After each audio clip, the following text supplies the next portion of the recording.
कौशाम्बी के अजूहा में भ्रष्टाचार की पोल खोलने वाले पत्रकार अरविंद केसरवानी पर धमकी देने का आरोप लगाते हुए मुकदमा दर्ज करा दिया गया है।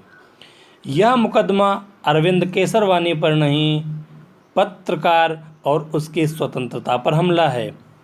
भ्रष्टाचार को उजागर करने के लिए उस पर मुकदमा लिखाया गया है। सरकार को शीघ्र संज्ञान लेना चाहिए। पत्रकार अरविंद केसरवानी की जुबानी आप लोग भी सुनिए। मामला ये है कि हम एक हिंदी दैनिक अखबार से पत्रकारिता करते हैं और अजूहा नगर पंचायत की जितनी भ्रष्टाचार की खबरें हैं और समाज को देखते हुए उस खबरों को हम प्रकाशित करते हैं। उसी बात को लेके अजूहा नगर के ईओ ने सूर्य प्रकाश गुप्ता ने हमको एक दो बार रोक कर समझाने की कोशिश भी किए थे और उन्होंने कहा कि अगर नहीं समझते हैं आप तो हम फर्जी मुकदमे में आपको हम जेल भिजवा सकते हैं, इतनी हमको पावर है और हमारी बात को ध्यान में रखिएगा, नहीं तो आप अंजाम भुगतने के लिए तैयार रहिएगा। ईओ महोदय ने हमसे इस बात को कहा था और इस बात को हम अपने केवल साथियों को संज्ञान में न देकर अपने तक रखे, न कहा चलिए कोई बात नहीं, जब होगा समय तो देखा जाएगा। जब हम गलत है नहीं तो कैसे हमारे ऊपर फर्जी मुकदमा लगाया जाएगा।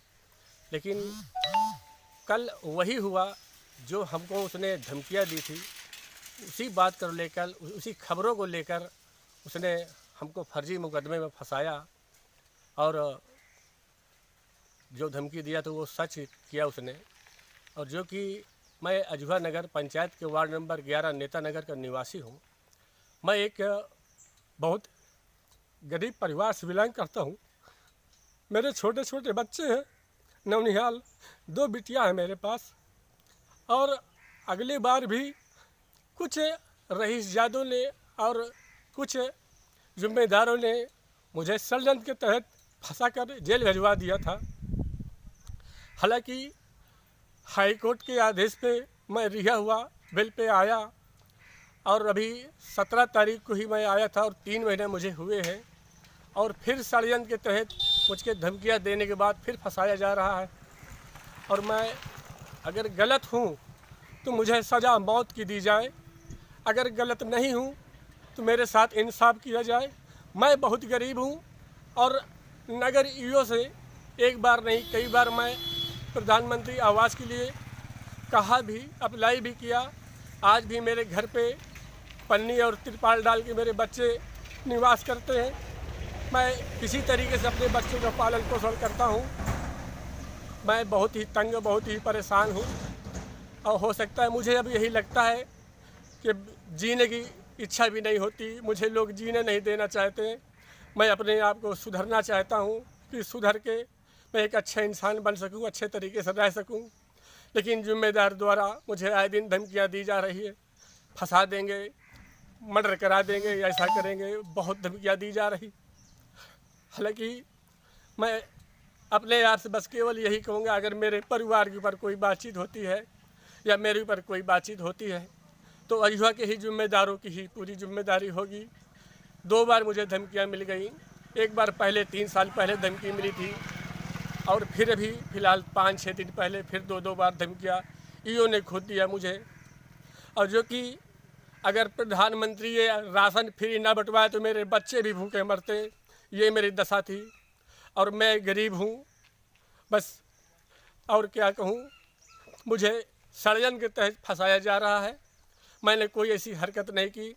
मैं काशीराम आवास में आवास न मिलने के कारण एक आवास को ताला बनकर अपनी कुछ गिरस्ती रखा था, उसको ईओ महोदय सूर्य प्रकाश गुप्ता वहाँ जाकर, मेरी माँ मरी गई लेकिन उसको इतनी गंदी गंदी गाली देकर, जो कि वहाँ के लोग अभी भी गवाह देने को तैयार हो जाएंगे, आवास को खाली कराया गया। ठीक है, मैं उसमें भी संतुष्ट हूँ। अधिकारी हैं, आपने कार्रवाई किया, लेकिन कार्रवाई केवल एक के लिए तो होती नहीं है, हर एक के लिए कार्रवाई होती है। आज भी वहाँ सैकड़ों परिवार ऐसे रहते हैं कि जो उस कॉलोनी में अलॉटमेंट नहीं है और फिर भी 4-4, 5-5 आवास को कब्जा किए हुए हैं उनके लिए कोई कार्रवाई नहीं, केवल इस गरीब को अपराधी बनाया जा रहा, इस गरीब के साथ अन्याय किया जा रहा, इस गरीब का कोई साथ देने वाला नहीं है और वो अनाथ और गरीब ही समझकर हमेशा धमकियाँ देते हैं और जेल भेजाने की धमकी देते हैं कि मेरे साथ न्याय हो। बस अगर मैं गलत हूँ तो मुझे फांसी दिलवा दो, मैं फांसी पे झूलने के लिए तैयार हूँ, नहीं तो एक ही रास्ता है मेरे पास, आत्महत्या। मर जाऊंगा लेकिन मेरी मरने के बाद जिम्मेदार सूर्य प्रकाश गुप्ता ही होंगे, ये आप समझ लीजिए।